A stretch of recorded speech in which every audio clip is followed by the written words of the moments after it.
पाठ 12 पंडित नेहरू की अंतिम इच्छा। आत्मकथा पठन से पूर्व। पंडित जवाहरलाल नेहरू द्वारा लिखित वसीयतनामा में भारतीय जनता के प्रति उनका प्रेम, भारत में बहती अविराम नदियों का महत्व तथा भारतीय मिट्टी और किसानों के प्रति असीम लगाव स्पष्ट झलकता है। उन्होंने जिस मातृभूमि में जन्म लिया, उसी के हर कण कण में विलीन होने की इच्छा जताई है। नेहरू जी की यह इच्छा देश, जनता व प्राकृतिक प्रेम के प्रति उनके लगाव का सर्वोच्च उदाहरण है। आइए उनके द्वारा लिखित पुस्तक का ये अंश पढ़ें। भारतीय जनता से मुझे इतना प्रेम और स्नेह मिला है कि मैं उसका अल्पांश कभी नहीं चुका सकता, और सच तो ये है कि प्रेम जैसी अमूल्य वस्तु की अदायगी की भी नहीं जा सकती।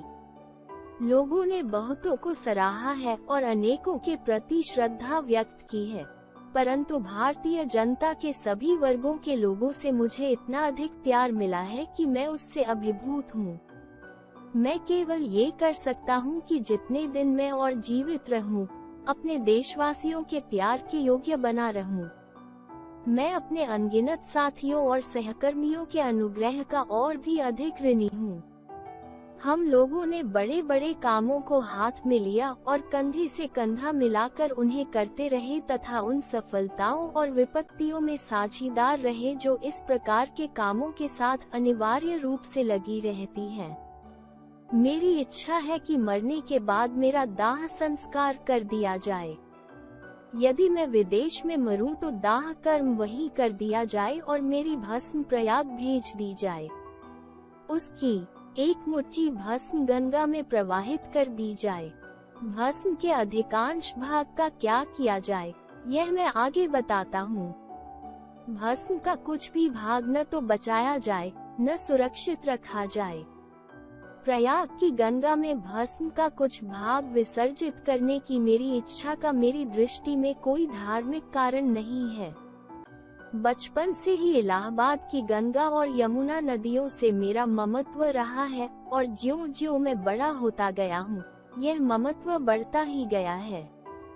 मैंने विभिन्नताओं में गंगा की विविध भाव भंगिमाओं को निहारा है। उस इतिहास तथा उन पौराणिक गाथाओं, परंपराओं, गीतों एवं लोक कथाओं की याद प्रायः हो आती है, जो अनादिकाल से उससे संबद्ध है और उसकी जलधारा का अंग बन गई है। गंगा तो विशेषकर भारत की नदी है। लोगों की उस पर अपार श्रद्धा है। उसके साथ भारत की जातीय स्मृतियाँ, उसकी आस्थाएं और आकांक्षाएं तथा उसकी जय पराजय और उसके विजय गीत जुड़े हुए हैं। ये गंगा युगों पुरानी भारतीय संस्कृति और सभ्यता की प्रतीक रही है, जो अनादिकाल से बहती हुई, बदलती चली आ रही है, फिर भी बनी हुई है वही गंगा की गंगा। वो मुझे हिमालय की उन तुषार मंडित चोटियों और गहरी उपत्यकाओं की याद दिलाती रही है, जो मुझे सदा प्रिय रही है।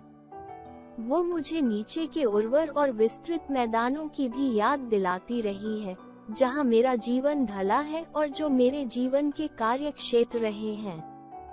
प्रभात की किरणों में मुस्कराती और नाचती हुई, सायं की घिरती आती परछाइयों के साथ श्यामल, उदास और रहस्यमयी बनी हुई, शीत ऋतु में सक्रिय, मंद एवं ललित धारा वाली, वर्षा ऋतु में समुद्र का सा विस्तार तथा कुछ कुछ उसी की सी विनाशशीलता की शक्ति लिए भीषण गर्जना करती हुई गंगा मेरे लिए भारत के उस अतीत की प्रतीक और स्मृति रही है, जो वर्तमान तक चला आया है और भविष्य के महासागर की ओर बढ़ता जा रहा है। यद्यपि मैंने अधिकांश पुरानी परंपराओं और रीति रिवाजों को छोड़ दिया है, मैं चाहता हूं कि भारत उन बंधनों से अपने को मुक्त कर ले जो उसे जकड़े हुए हैं और आगे बढ़ने नहीं देते, जो लोगों में फूट और अधिकांश को दबाए रखती हैं। यद्यपि मैं ये सब चाहता हूं, तथापि मैं यह नहीं चाहता कि मैं भारत के डालती अतीत के साथ अपना नाता तोड़ दूं। मुझे इस विरासत पर गर्व है जो हमें प्राप्त हुई है। मैं इस बात को भी भलीभांति समझता हूँ कि मैं भी औरों की तरह उस अटूट श्रृंखला की एक अटूट कड़ी हूँ जो स्मृति के सहारे भारत के अतीत में इतिहास के उषाकाल तक चली जाती है। उस श्रृंखला को मैं कभी तोड़ना नहीं चाहूँगा, क्योंकि मैं उसे बहुत बड़ी निधि मानता हूँ और उससे प्रेरणा ग्रहण करता हूँ। अपनी इस अभिलाषा की पूर्ति के लिए भारत की सांस्कृतिक विरासत के प्रति अपनी अंतिम श्रद्धांजलि अर्पित करने की इच्छा से मैं ये प्रार्थना करता हूँ कि मेरी भस्म में से मुट्ठी भर इलाहाबाद के पास गंगा में प्रवाहित कर दी जाए, जिससे कि वो उस महासागर तक पहुँच जाए। मैं चाहता हूं कि मेरी भस्म का शेष भाग विमान द्वारा ऊपर से उन खेतों में बिखेर दिया जाए जहां भारत के किसान कड़ी मेहनत करते हैं, ताकि वह भस्म भारत की धूल और मिट्टी में मिलकर भारत का अभिन्न अंग बने।